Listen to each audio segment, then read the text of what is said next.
ગરદનની કસરત માટે સીધા સૂઈ માથા નીચે મોટો નેપકિનનો રોલ રાખી દાઢીને નીચે લઈ અને માથાના પાછળના ભાગને નેપકિન પર દબાવવું, 5 ગણવું. આવું 10 વખત કરવું.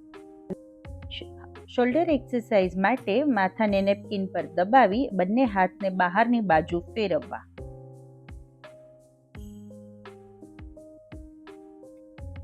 સેકન્ડ એક્સરસાઇઝમાં બંને હાથને કાટખૂણે ઉપર લઈ જવા અને નીચે લઈ આવવા. એવું 10 વખત કરવું.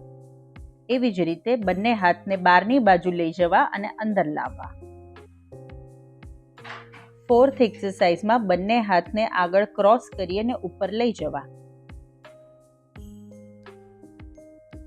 ફિફ્થ એક્સરસાઇઝમાં બંને હાથને ઉપર રાખી અને આગળ પાછળ કરવા.